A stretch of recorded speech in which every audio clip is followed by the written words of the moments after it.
ಬಿಡ್ರಿ, ಜೋರು. ನಾಳೆ ಹಬ್ಬ ಅಲ್ವಾ, ಜೋರೇ. ಮತ್ತೆ ಮೊದಲನೇ ಹಬ್ಬ ವರ್ಷದ್ದು ಮಾಡ್ಲೇಬೇಕಲ್ಲ. ನಿಮ್ಮನೇಲಿ ಹೌದಾ?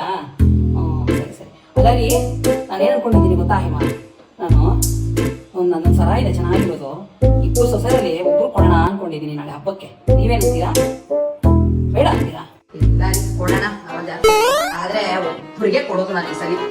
ನನ್ನ ಮಗಳು ಬರ್ತಾಳೆ, ಅದಕ್ಕೆ ಇದು ಒಬ್ರು ಕೊಡ್ತೀನಿ ಅಷ್ಟೇ. ನೀವೆಲ್ಲಾನು ಬನ್ನಿ ಹಬ್ಬಕ್ಕೆ, ಆಯ್ತಾ? ಬರ್ತಿರ್ತಾನೆ, ಮಿಸ್ ಮಾಡಬೇಡಿ. ಓಕೆ, ಬನ್ನಿ ಬನ್ನಿ ಬನ್ನಿ. ಸೊಸೆ ಮುದ್ರ ಯಾರಾದ್ರೂ ಒಬ್ರು ಒಂದು ಕಾಲು ಹೋಗ್ತೀರಾ ಸ್ವಲ್ಪ?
Hehehe